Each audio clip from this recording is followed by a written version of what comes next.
네. 박정희 당시 대통령의 최대 라이벌. 저는 저번에 조갑재 대표님이랑 잠깐 토론을 하는데 YS 김대중 이렇게 얘기했더니 그게 아니고 김일성이다 이런 얘기를 하시더라고요. 어떻게 보십니까? 김일성과의 경쟁을 끊임없이 생각하고 있었던 것 아닌가?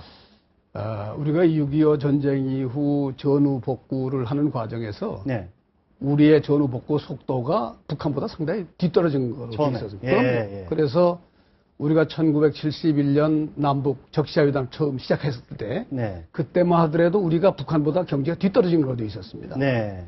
그래서 그때 적시자회담에 참여해가지고 북한에 갔다 온 많은 사람들이 네. 그 어린이 궁전, 네. 북한의 어린이 궁전을 보고 깜짝 놀란 거예요. 네.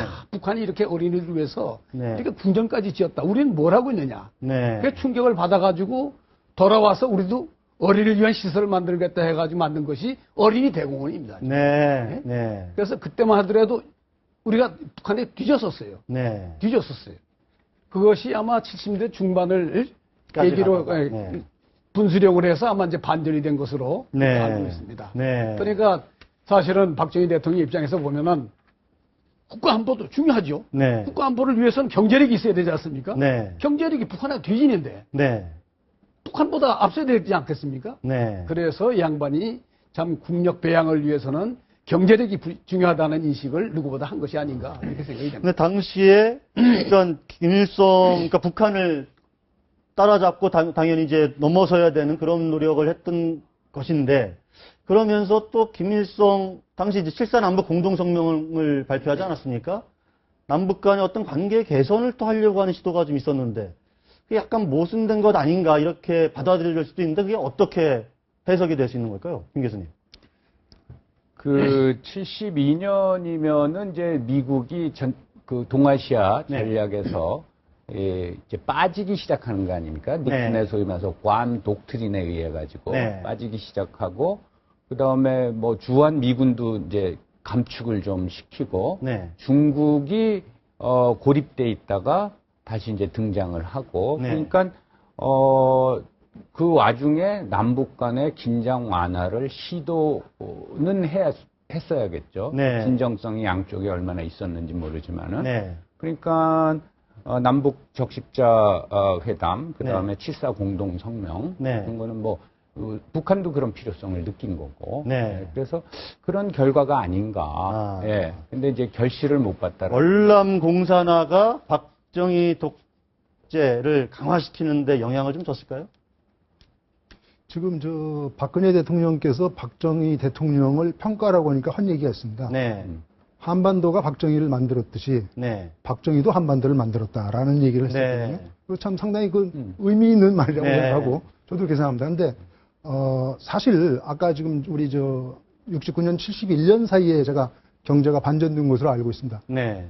베트남 전쟁 때문이죠. 베트남 네. 전쟁에 참전하고 그다음에 거기서 들어오는 돈들 가지고 뭐 고속도로도 만들고 하면서 네. 자신감이 붙고 네. 이제 그것이 우리 경제를 살리는 밑거름이 됐는데 네. 딱 하나 이 북한과의 전쟁에서도 이겨야 한단 말입니다. 네. 그것을 사실은 그때부터는 전 박정희 대통령이 좀 큰형 같은 포용력으로 하려고 했었다. 물론 네. 정치에 이용하려는 국내 정치에 이용하려는 부분도 없지 않아 있었다고는 생각하지만 네. 69년 1.21 사태가 청와대에 습격하는 무장공비 사건이 네, 난 직후에 그러니까요. 바로 또 대화를 하겠다고 나서는 것은 예. 사실은 박 대통령이 그만큼 통도 컸다는 얘기라고 좀 볼 수 있습니다. 그러니까 네. 전쟁 중에도 대화를 한다는 식으로 이제 갔던 것이고 네. 했는데 그런 부분에서 네. 사실은 유신으로 모든 것을 셧다운 시키지 말고 네. 대화와 타협을 국내 정치와 대북 정치에 함께 몰고 갔다면 그런 오히려 아쉬움이 더 좀, 예, 네. 정말 업적 공구 네. 과일의 대통령이 되실 수 있는 분이었는데 네. 그거 참 아쉬운 부분이라고 생각합니다. 그 당시는 제가 마치 그때 통일원에 있을 때입니다. 네. 통일원에 근무를 하고 있었는데 박정희 대통령이 70년에 8.15 선언을 해요. 남북한 관계를 네. 대결 관계로 하지 말고 네. 우리가 창조와 개발과 건설을 향한 네. 선의의 재직을 하자. 그걸 네. 김일성이한테 제안합니다. 네. 그리고 나는 이제 통일 수단으로서 무력과 폭력을 행사 않겠다. 네. 그런 게 그 당시에 평화통일이라는 게 지금은 아무것도 아닌 소리지만은 네. 백두산 영봉에 태극이 날리는 상태의 회복이 우리한테 통일이었는데 네. 그 방식을 평화통일로 바꾸자는 것은 굉장히 심각한 통일 정책의 변화입니다. 당시 보수 세력이랄까? 그러나 그게 뭐지 이렇게 생각했을 것 같아요. 그러나 그 당시 내외 정세의 상황이 네. 그 주장을 받아들일 수 있게 만들었는데 네. 이 베트남 전쟁에서 공산군이 승리하면서부터 네. 김일성이가 굉장히 큰 소리 쳤어요. 네. 앞으로 한반도에서 전쟁이 일어나면은 네. 없어지는 것은 휴전이고 달성되는 것은 통일이다. 네. 굉장히 도발적인 기자회견이고. 네. 그리고 8.15 선언한 직후에 조선노동당 5차 당대회가 1970년에 열려요. 네. 거기서 북한이 뭘 설명합니까?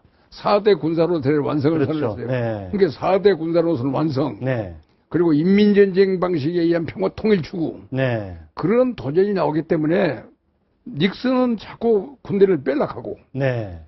월남전에서는 공산당이 승리하고 그 여파가 한반도로 비화되지 않을까 하는 우려가 있었어요. 네. 그래서 남북한의 대결 구조를 대화 구조로 바꿔서 네. 시간을 벌기를 하고 네. 그래서 경제 건설을 했던 결과가 72년부터 네. 남한의 퍼캡타 인컴이 북한을 앞서기 시작합니다. 네. 그래서 그 돈이 좀 쌓이니까 76년부터 군장비의 현대화로 네. 들어가는 했기 때문에 그 당시로서는 이 대결의 구조를 대화의 구조로 바꾼다는 것은 박정희 대통령으로서는 대단한 모험입니다. 네. 그래서 이울학 부장을 평양에 특사로 보내가지고 그렇죠. 김일성과 회담에 내놓고 네.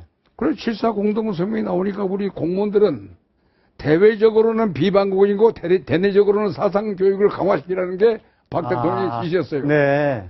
왜냐하면 우리가 서로 사상과 체제 개념을 넘어서서 비방하기로 했으니까 네. 대외적으로는 비방공, 네. 대내적으로는 국민의 사상보장 강화 네. 이 두 가지 정책을 써가면서 조여가던 과정이 유신 체제로 표현되는 거죠. 알겠습니다. 네. 자, 당시에 또 기억할 수 있는 사건이 판문점 도끼 만행 사건 아니겠습니까? 그렇죠. 당시에는 어쨌든 김일성이 사과를 했었던 거죠. 유감을 표명했죠. 유감을. 근데 예. 그 당시 유엔 사령관 스틸웰 장군에게 네. 유감을 표명했습니다. 그러니까 그 사고, 그러니까 미군 두 사람을 죽였기 때문에 미국 쪽에 사과를 합니다. 미국 쪽에 사과를 했고 그 당시에 미군들이 가서 네. 미루나무를 전부 베어버렸어요. 네. 그리고 이제 상응하는 보복을 하겠다고 밝혔습니다. 네. 이게 미국이 보복을 나니까 굉장히 김일성이가 당황해가지고 아마 중국이랑 여러 군데서 압력을 가했을 거예요. 네. 그래서 스틸웰 장군에게 어쩔 수 없이. 아마 유감 표명했죠. 네. 그래서 그걸로 일단 사건이 네. 마무리가 됐습니다. 아마도 알겠습니다. 네. 북한이 대외적으로 공식 사과한 건 그 아마 처음일 겁니다. 그럴 거예요. 네. 예? 유일한 지금도 사건. 네. 사과를 안 하지 않습니까, 지금? 미국의 사과. 그러니까요. 지금 뭐 오이사 조치 해제 문제가 거론이 되고 있는데 사과를 안 하잖아요. 네. 네, 그렇죠. 그때는 미국이 상당히 강경했습니다, 사실은. 예? 알겠습니다. 아마 거기에 겁을 먹고 김일성이가 그때 사과를 했던 것 같습니다. 네. 그러니까 이 천안함 사과 부분도 사실 더 압박을 하고 하면 뭔가 답이 나올 수도 있을 것 같기도 한데 저 문제를 좀 어떻게 풀어야 될지 현 정부도 고민일 것 같습니다. 자, 마지막 주제로 넘어가 보겠습니다.